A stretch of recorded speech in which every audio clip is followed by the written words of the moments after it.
We've got barbecue back here. You're all invited. Welcome to the Sloopcast. How are you doing today, Austin? Hey, Austin. Doing good, Jared. Hello. How are you? Always nice to fill in for Kyle. Imagine having a life. Couldn't be me. You know, sometimes it's a life, but sometimes it's work. Does work count as life? Unfortunately, yes. I don't think so. Well, I disagree. Happy to be here. Yeah. All right. We're here to do Collegiate Chaos. We did we did Scarlet and Grade right after the game finished, which is why Kyle was able to join us for that. But he had to leave super early Sunday morning, so he was not able to join us for Collegiate Chaos. So we are here doing Collegiate Chaos a little bit later, and best time for all recordings right after the game. Maybe it was a fun change up. That's what we were worried about before the recording was. Imagine we lose that game. The amount of sadness that will come through the screen. Yeah, because we knew right away we were gonna have to do it, and it was gonna not be a fun recording had we lost. But anyway, if you want to hear Kyle and I talk about the Ohio State Penn State game, make sure to check out the Monday episode. We're here to talk about all the other games today. Where would you like to start, Austin? I mean, where should everyone start? The Iowa game. Sure. Iowa loses to Minnesota in Iowa for the first time since 1999. Yeah. And the end of that game was a show, if you will. Yeah. It's that's a tough way to lose. Iowa looks like they were about to win in one of the most, yes, a shit show. Not the shit show, but a shit show, yes. Yeah. One of the most possible Iowa ways of winning, which was causing a quick punt that they then returned that punt for a touchdown. But because the punter waved players off of a free ball and then he picked up the free ball, that they counted that as a fair catch signal, but they also didn't penalize him because it wasn't a fair catch signal. But also it was kind of a fair catch. I don't understand. The referee in the booth seemed to think it made sense. Was it above the head? No, it wasn't. That's the thing. That's why it wasn't. That's why they didn't penalize him for like an improper fair catch. Yeah. But apparently because he was waving the ball off, that means that it's kind of a fair catch signal, but they didn't penalize him, but they didn't let him return it either. I mean, they let him return it, but they took it away later. He did the if you've ever played football, he did the old Peter poison the ball, Peter, poison, whatever you want to call it, and it wasn't over his head at all. It was just, and the Iowa fans were not pleased and threw stuff on the field, but that was a little bit of chaos for us with the first ranked team to go down against a non-ranked team this week. So yeah. Tennessee loses to Alabama. Not a chaos scenario at all, Bama being higher ranked, but it looked like it was going the other way during the first half. This was a quote unquote tale of two half. I hate that, but yeah, game. It was just Tennessee looked to be dominating that football game through the first half, and then old school Bama came out of the locker room in the second half. Yeah, Bama realized that they could just run the ball and it would work. And it was 20-6 at halftime. And I mean, Bama just poured it on there at the end. What was the final of that one? I think it was like 34-20. Yeah, and so Bama ends up scoring 4 touchdowns in the second half, and Tennessee just doesn't score at all. I think Milton got a little banged up. He's not the most accurate passer. He was running it really well in the first half. just be careful with Bama because you never know with them. In the Saban era, they get one loss, and then if they run the table the rest of the season, they still definitely control their own destiny. Get to the SEC championship, beat Georgia. Like they've got a shot there. Now they're not the best team this year, I don't think. No. But no one's really the best team this year. And so if Bama can get past LSU and get past Auburn, like there's definitely still a shot. Yeah. You'd be a fool to rule out Saban and Bama from the playoff. And it's not because, Stuart down here in the chat says Bama honestly stinks. Yeah. And like by Bama standards, yeah, this is not a good Bama team. Luckily for Bama, there are no dominant football teams. I mean, Kyle and I have been saying it for weeks now. No one's great. Everyone bleeds. Everyone has a flaw. And Bama actually has, funny enough, the sort of opposite problem that Ohio State has, which is that they have a pretty good offensive line. I mean, they're starting Proctor, the true freshman offensive tackle, but their offensive line is pretty good.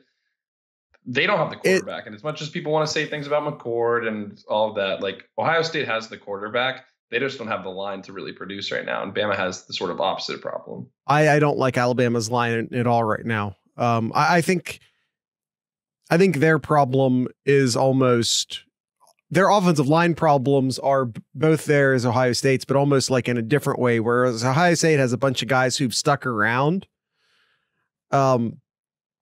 Meanwhile, Bama is playing a lot of young guys. Yeah. And yeah, I will know. Saban's done when Saban says he's done. Saban's done before Alabama comes to Columbus. Yeah, that's established. That's established. Let's take a look at another game here, Jared. Oklahoma survives UCF 31-29. Yeah, this is a 500 UCF team. This is not your older brother's UCF national title claiming football team. They were favored by like 19 points in this game, and it went down to the wire. Like, all honesty, very much went down to the wire. They only win by 2 points. Not a great outing for the Sooners because, as I've said, nobody's great. Everyone bleeds. The good thing for Oklahoma and for all of the undefeated teams remaining that aren't Ohio State and Michigan is they're the only undefeated teams left in their conferences. And if they win out, they're more than likely going to make the playoffs. Now, obviously, that can't be true if all 5 conferences have a team that wins out, but odds are one of those teams is going to drop. And so as long as Oklahoma keeps winning, they're going to be fine. And, this was after the Texas game. And so it was a little bit of a letdown game and you kind of sleepwalk into it. But, Dylan Gabriel's good enough to make up for some of the mistakes that the rest of his team is making. He's also very experienced.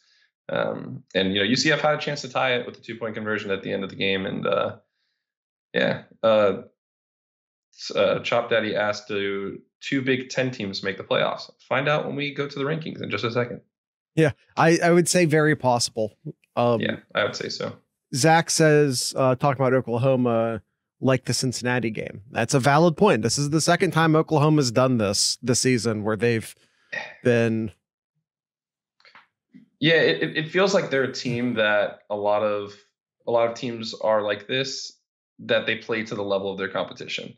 Yeah. That when they play a team like Texas and they're in the Cotton Bowl and things are really palpable in there and they're playing to their highest level, they're a team that can beat just about anybody. And then when they go play a team like UCF or Cincinnati, who's not as good, they can't get as gassed up and as geared up for the game. Is Ohio Stuart asks, is Ohio State number 1 in the first college football rankings? When are the first official ones? It's not this upcoming week. I don't believe it would be the next week. So it's like usually the first week of November. So I guess it would be after the next set of games because usually Ohio State's played 8 games by the time that you get the rankings. Yeah, so a week and a half. So it'll be after this weekend's games. Well, by the time this episode actually comes out, it'll be a week. 1 week. Yeah. Yep. Yeah. I think Ohio State. I mean, we'll talk about that when we get to the graph. North Carolina loses to Virginia in the most surprising outcome of the weekend, I would say. Virginia's people need to understand that Virginia is a terrible football team. Oh, real bad. And I really don't know if there's much of an explanation as to why UNC lost this game. I can't really. I mean, they just straight up lost it. What do you? It was 31-27. Like, it's not like the defense played completely terrible or the offense played completely terrible. They just kind of dropped the ball at the end of the game and couldn't find a way to win. I would argue that the defense played completely terrible considering the competition. Sure. Yeah. Not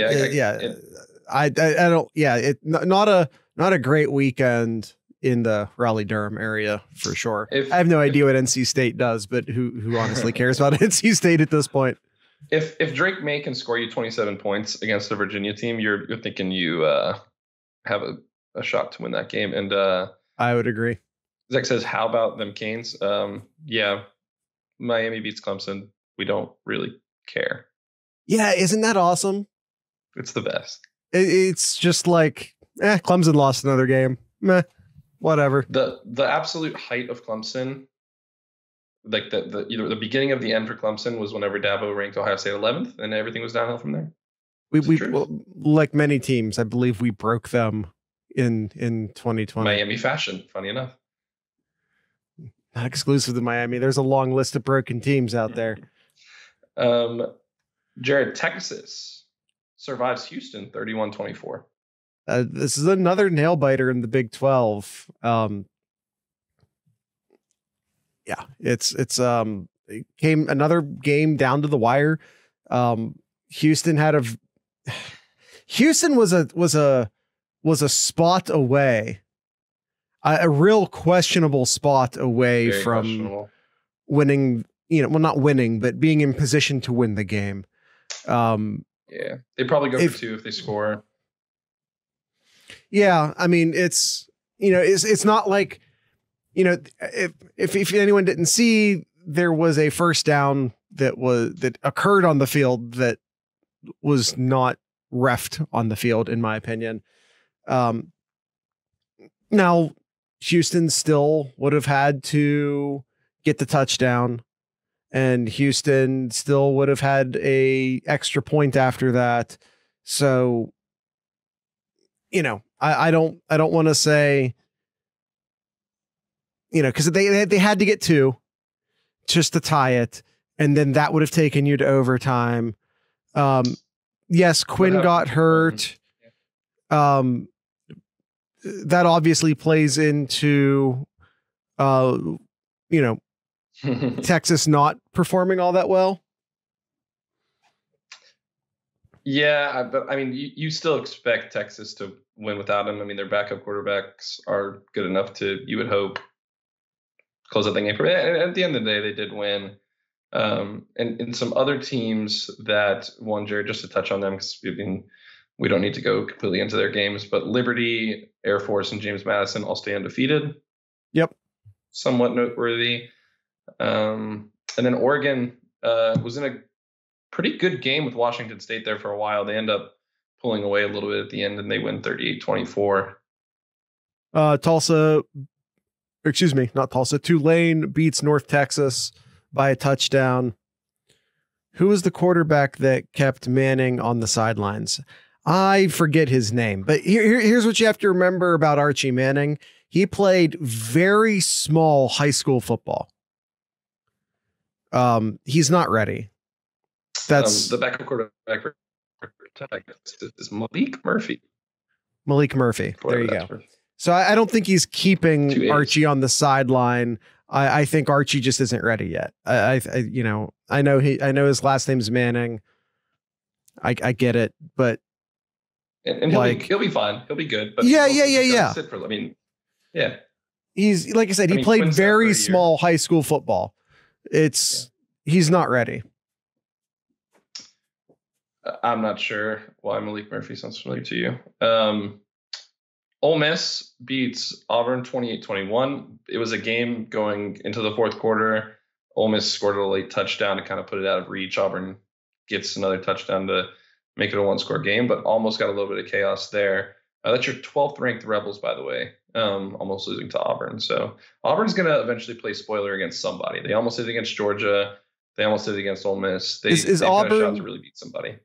Is Auburn, like, remember when Nebraska, was it 2 years ago, where they almost beat everybody?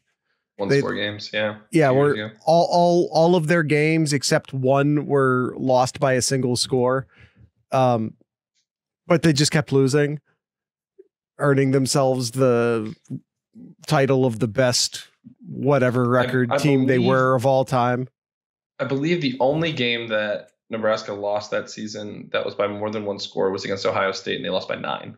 Yeah. So yeah. It feels like what Auburn's putting together this year. And I mean, eventually they're going to win one of those games because they're better than that Nebraska team.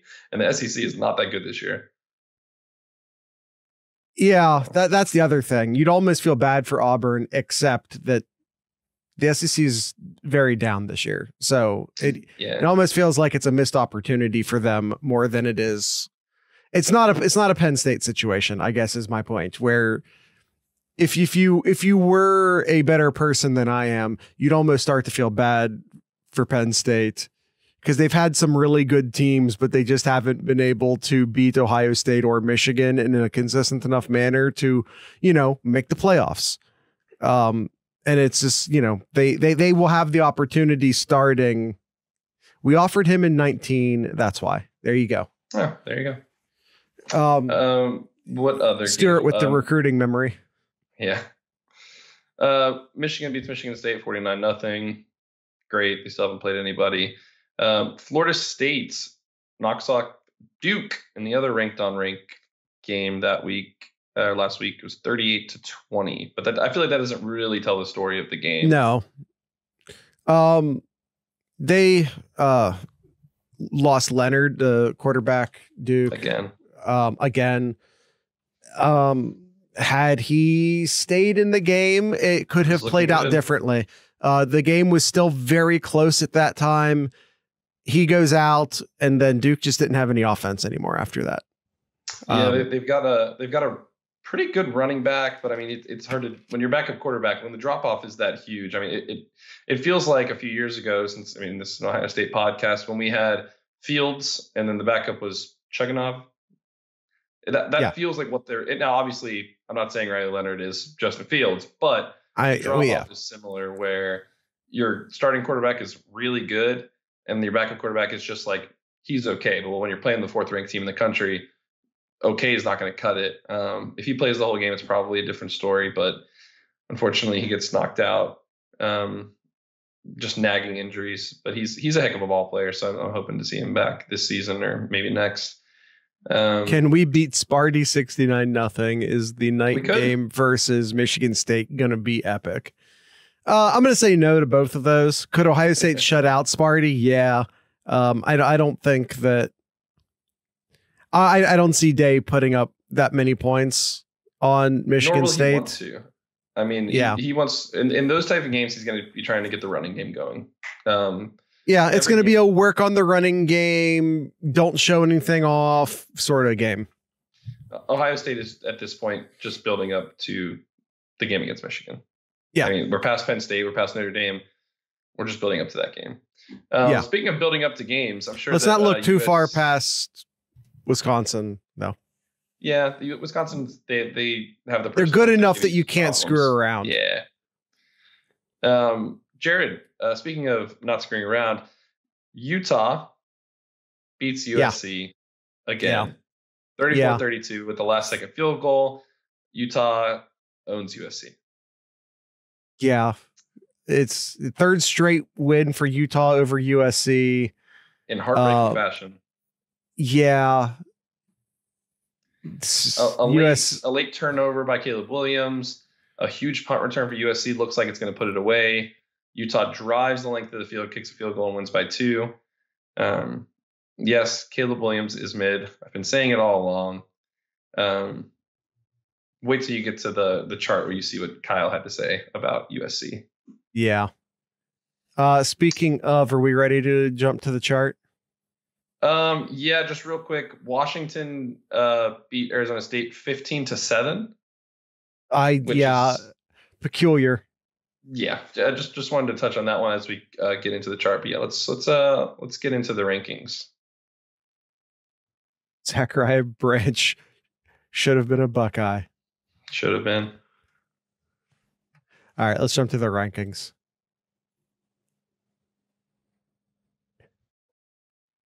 I am all off center here. That's okay. We fix it. Yeah, we're still off center, but we roll. I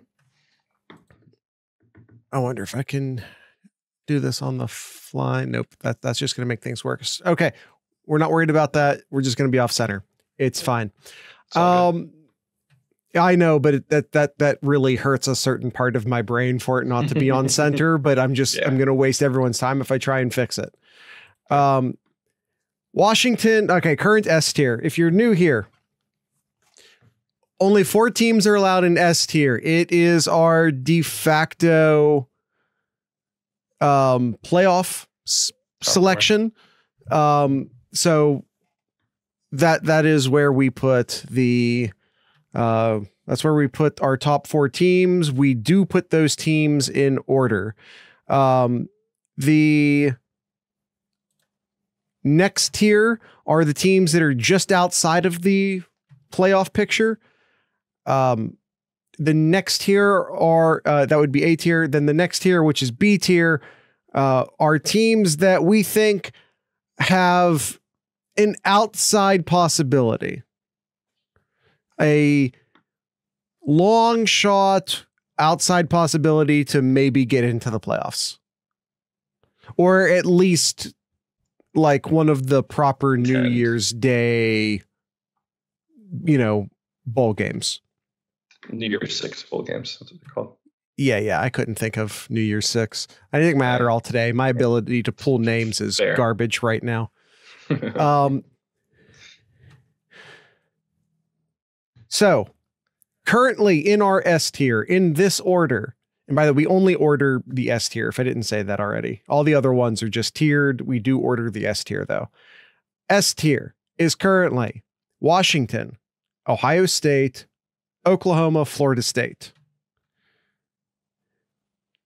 Kyle did provide to me his S tier, and I will say this. He still has these 4 teams, but he reordered them. He did. Do you disagree? Should we be changing who's in the top 4? Before we talk about the order, should Florida State, should Oklahoma, should Washington, all teams that struggled this weekend, should they still be in the top 4? If we're basing it just on this season. Yes. Yeah, we can't reward Georgia because they won it last year. Right. I think that the top 4 should remain the top 4 now. I don't necessarily agree with the order. We can have that conversation, but I don't agree with the order. 2 teams that you would move in are Georgia and Michigan. Correct. I don't think either one of them are more deserving right now over Washington, Ohio State, Oklahoma, or Florida State. Yeah, and I do think that both Georgia and Michigan are very good football teams, but I also know that they just have not played anybody. It's going to work itself out eventually. Yes. But yes. For now, that's where they deserve to get in. If the season ended today and you asked the College Football Playoff Committee to put their stuff in, that's who I would hope that they had in the playoffs. Georgia's best win is against Kentucky. Michigan's best win is against, is it Rutgers at this point? Rutgers. Yeah. 5-2 Rutgers. Rank Rutgers, you cowards. Rank them. So yeah, I think we all agree that these are the top 4. And I think we all agree that last week's order of Washington, Ohio State, Oklahoma, Florida State is no longer the order we want them in. I know that Kyle doesn't want that. I don't want that. You've already stated you don't want that. So let's reorder them. I am in agreement with what Kyle provided. He wants to move Ohio State to 1. I fully agree. I think they have the 2 best wins more than any of those other teams. You could argue Washington or Oklahoma have the best win, but they have nothing backing that up. So I think Ohio State is an easy number 1 right now. I would make an argument that Ohio State has the best win in regards to Penn State. I would agree with that. You could maybe argue that Washington beating Oregon is ahead of that, but I would disagree. Yeah. But I will say this, Ohio State's the only team, especially undefeated, but probably even then, the only team with 2 signature wins this year. Right. Yeah. That's exactly Notre Dame. Well. Yeah. Notre Dame and Penn State are both signature wins. No one else has 2 signature wins. Washington has 1 signature win over Oregon. Oklahoma has 1 signature win over Texas. Florida State, we're still giving them a signature win over LSU, but honestly, that's...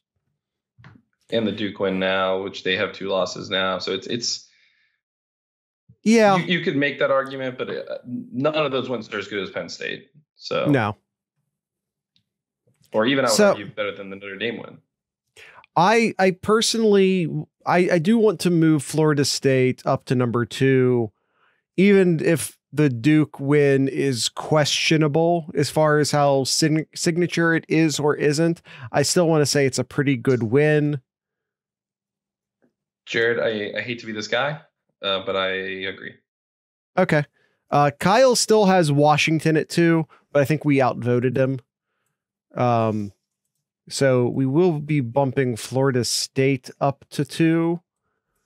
And then there's the Oklahoma-Washington question. And I'm just going to say this, and this is bad podcasting form. I'll just acknowledge that. I don't care. Like, if I kind of want to put Washington at 3 only because Kyle had them at 2. And I just, maybe trying to weight his... They both struggled this week. Both of their wins against Oregon and Texas hold just about the same amount of weight for me. Washington was 1 last week, dropping them to 3s. Fine. Okay. I mean, like the playoff committee, I kind of don't want to even consider it dropping them. Like, I don't want it to even, like, it's almost like we're starting at a blank slate. You know what I mean? That's one of the reasons why the AP is so garbage, is because people don't want to drop a team who won. Okay, but then you can't reward teams. That's why you still have... It's why Georgia's been number 1 all year, because no one wants to drop them because they keep winning. But the only reason they're number 1 is because of what they did last year, and we shouldn't be considering what they did last year. This is why polls are bad. Right. I'm with you. Well, okay. Regardless, that's the top 4. That's the top 4. Pretty easy. Yeah. Yeah. So just to recap, S tier is number 1, Ohio State, number 2, Florida State, number 3, Washington, number 4, Oklahoma. A tier. I want to keep Penn State in A tier. I don't believe we should be dropping them down to B. I feel obviously similar about Georgia and Michigan. They're obviously going to stay there. Yeah. North Carolina, I think that's a conver. Yeah. If for no other reason than it was frickin' Virginia. Yeah, it's if they would have played Florida State this week and lost, or if they would have played even Miami or Clemson, someone with at least a pulse, you could make the argument to keep them at A, but losing to Virginia, you got to drop down to B. And it is only their first loss, so they get a little bit of leeway with that. They don't have to drop all the way down to C, but yeah, definitely down to B.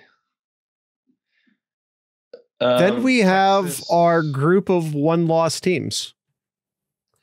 Penn State, Texas, Alabama, Oregon, and Oregon State. Do you think any of them should drop out? I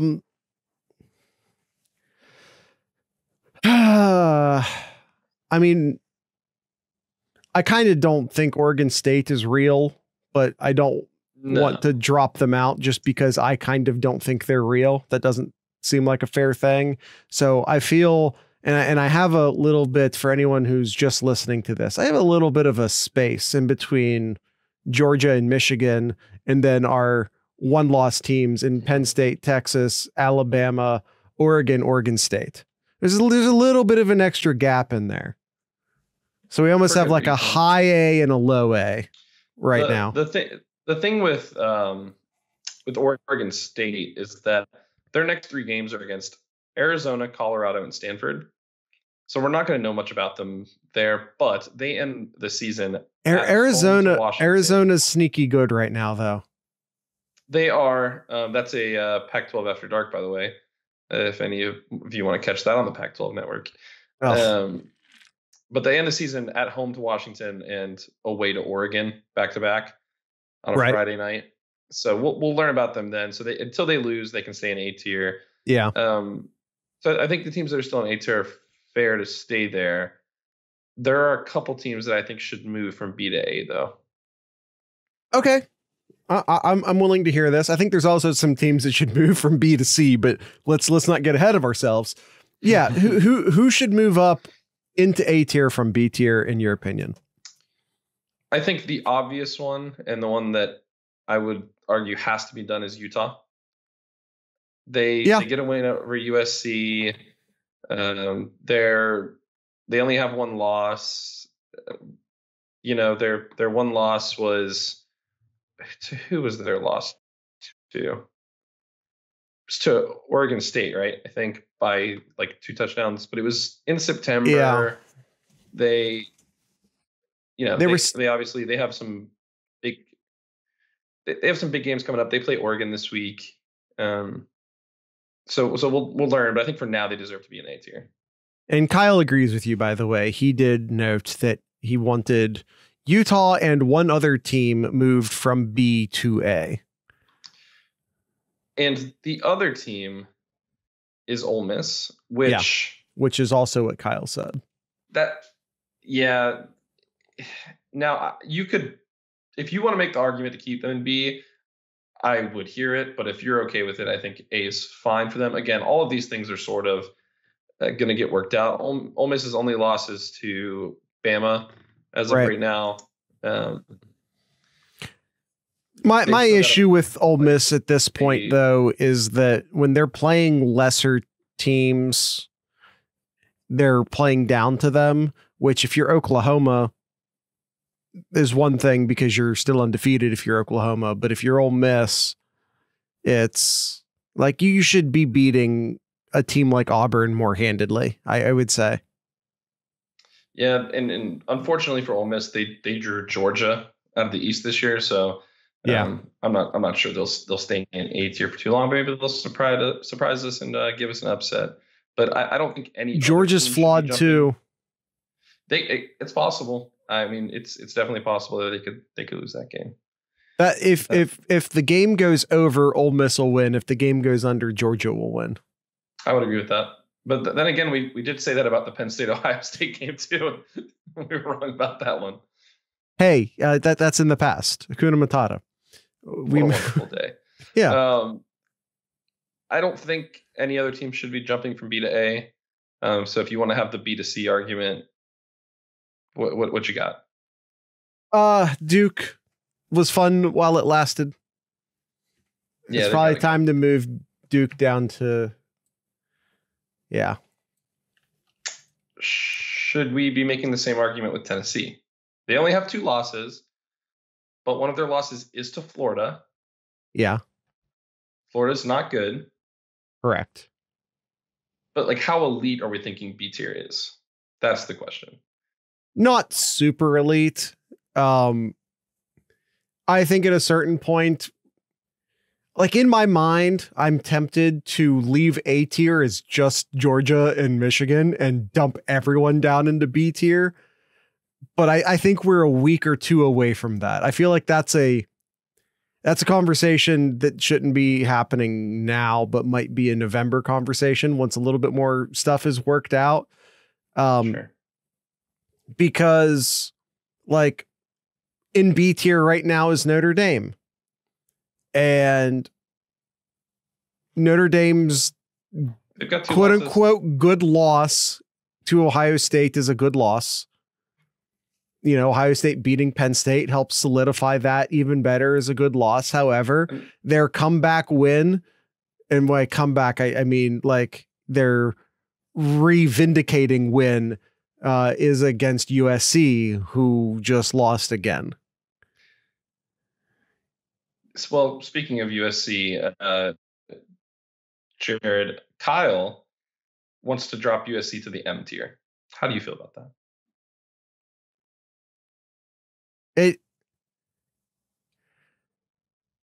It might be right. Because like you got blown off the field by Notre Dame. You have all of the hype in the world. Your head coach is openly flirting with the NFL. So is your quarterback. Yeah. But Caleb Williams says he wants an ownership deal in whatever team picks him. And I would say that ownership should be transferred to Utah. So Utah should own stock in whatever NFL team drafts Caleb Williams. It feels like a bit of an overreach to drop USC down to M at this point. I understand where he's coming from. USC appears to, I don't see them holding up well against Washington or Oregon when those days come.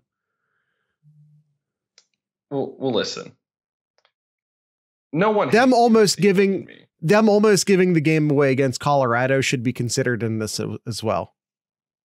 That's fair. They did win that game. And no one thinks Caleb Williams is more mid than me. No one dislikes USC more in this Discord than I do.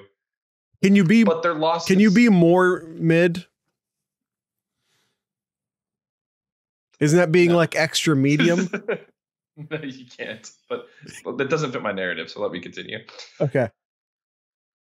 Their losses still at the end of the day are to Notre Dame and to Utah, who are in our A and B tiers respectively.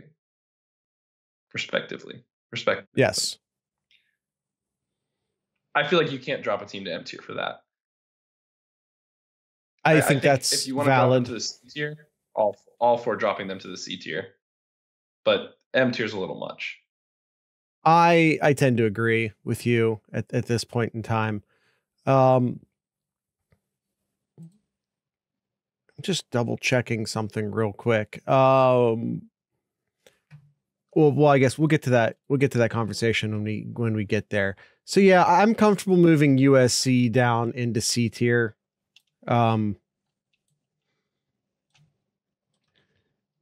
The Vols, 2 losses. You almost got to give them some respect for dominating Bama, but then they gave it away. Yeah, I think I'm ready to just downgrade them down to C. Not they haven't done anything worthy of being M tiered. So here's what we're starting to run into now, though, Jared. Take a look at the A tier and take a look at the B tier. Maybe we should be dropping some teams from A to B. Yeah, I'm starting to talk myself into it. Now, I'm not saying that it needs to be just Georgia and Michigan, but I think that there's like 3 or 4 teams that are in A tier that might even need to just be in B, because A is looking a little not exclusive enough. It's a little sparse. By the way, Tulane. I want to move Tulane up into B tier. I'm fine with that. Leave them with those other group of 5 teams, and it's a good day. Good day for them. I would make the argument that Oregon State and Ole Miss can be with those other B tier teams of Notre Dame, Louisville, and North Carolina. What are we basing that on? I think that Oregon has at least looked the part. They don't have necessarily a signature win. Ole Miss doesn't have a signature win at all. Oregon State doesn't really have. I mean, they beat Utah, I guess. So, and they both have 1 loss. Maybe Utah shouldn't even be up there either. Maybe you drop all 3 of those teams down. So if signature win is the criteria, what about Penn State? Well, but then you have to make the argument of what about Georgia and Michigan? But they're undefeated. Fair. So maybe you have to have a signature win to be up there. So Texas would stay. Alabama would stay. But that would be it, right? I think so. Who's Oregon's signature win? Utah has the win over USC, if you want to call that signature. And Oregon State has the win over Utah. Oh boy. So. Oh, okay. All right. Hold on. Circles here. Okay.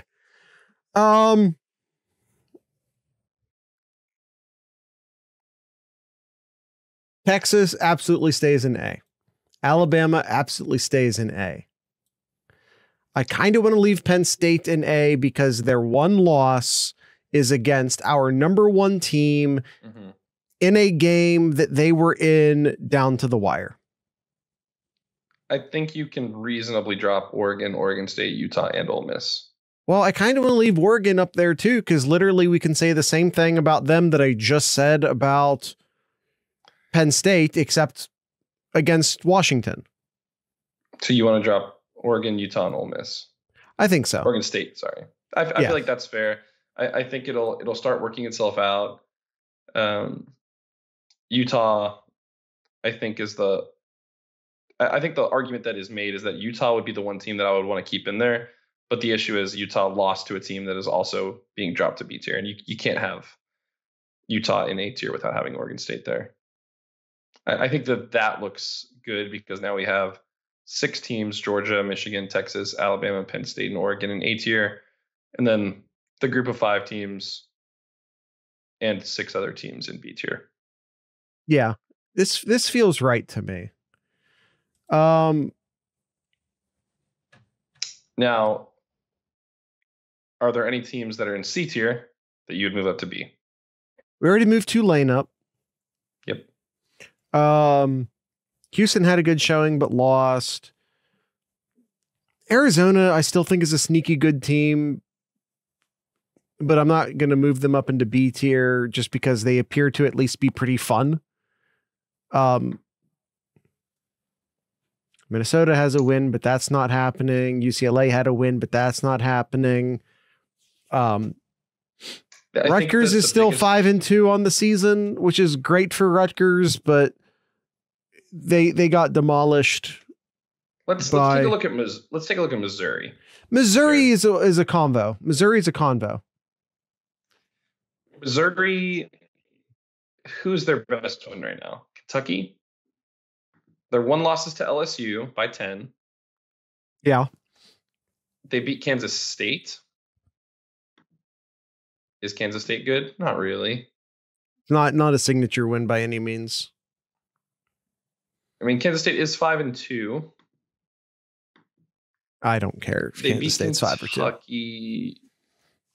Yeah, I think they can stay in C tier for now. If they win next week, well, they're off next week, but then they have Georgia. So yeah, that's a problem that'll sort itself out fairly quickly. I don't think that besides UCLA, there's many other teams you'd want to move up.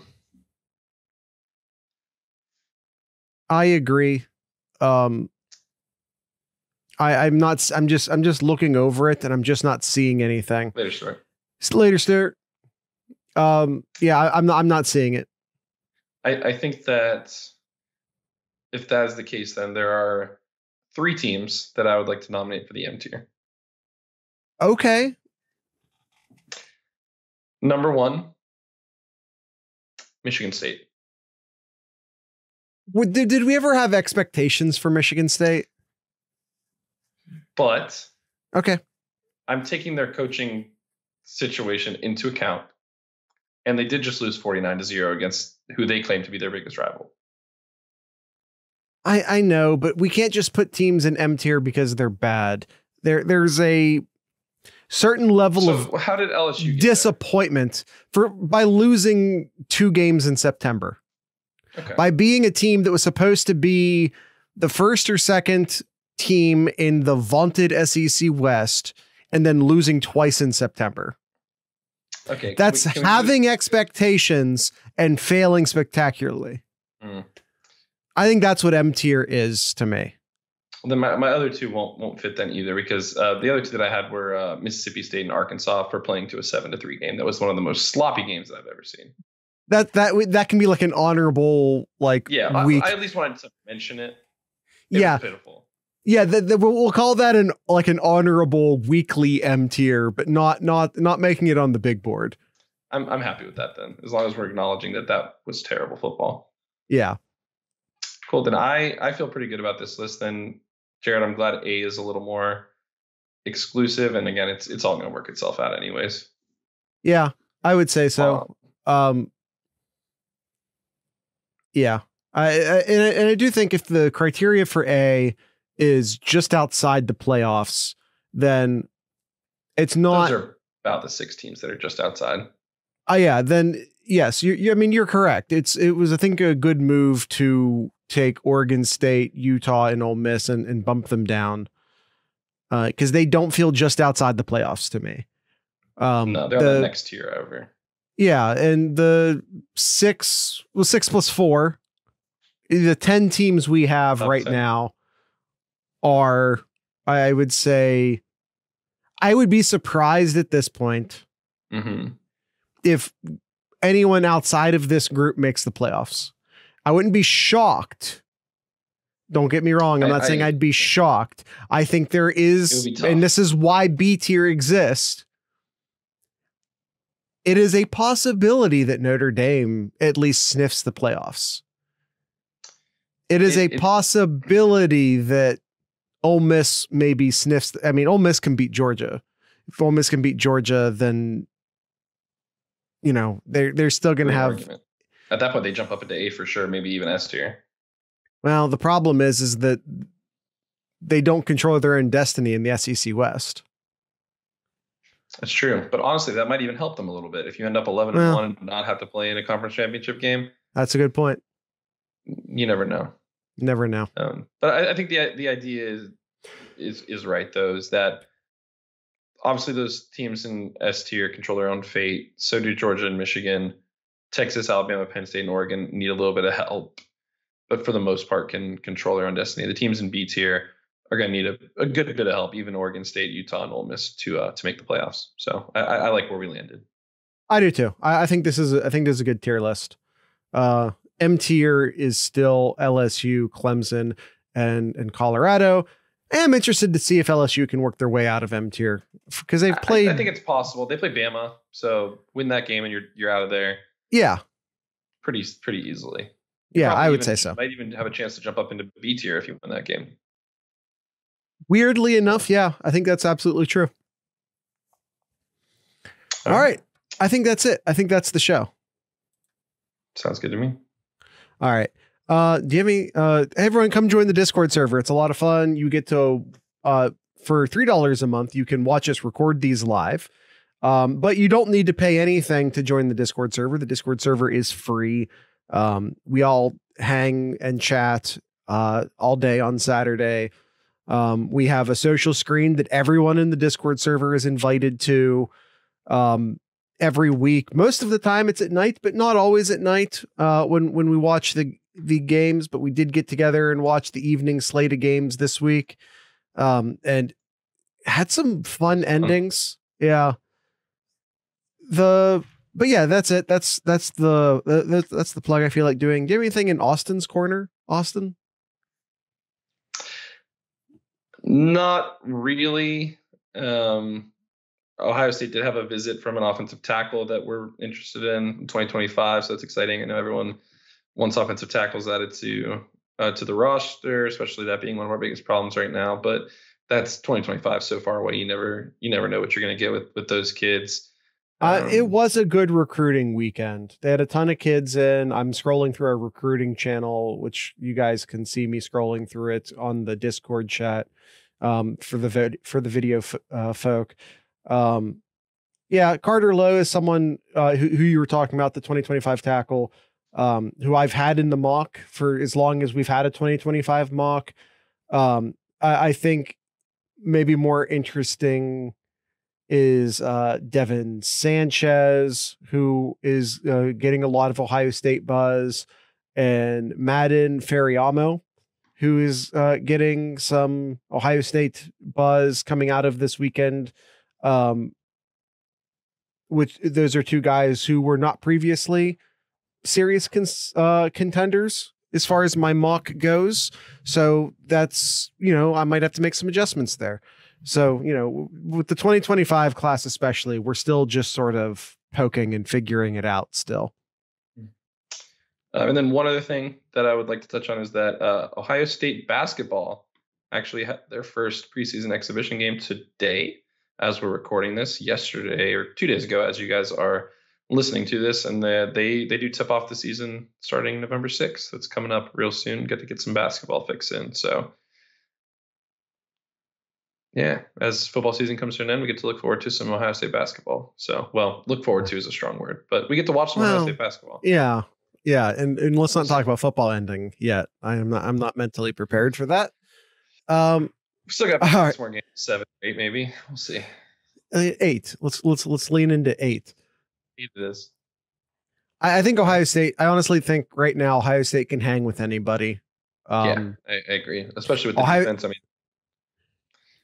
defenses can keep you in games more than offenses can, because once you run into a good defense that can slow you down offensively, it becomes a lot tougher. But having a good defense, you can. I mean, when was the last time Ohio State scored 17 and 20?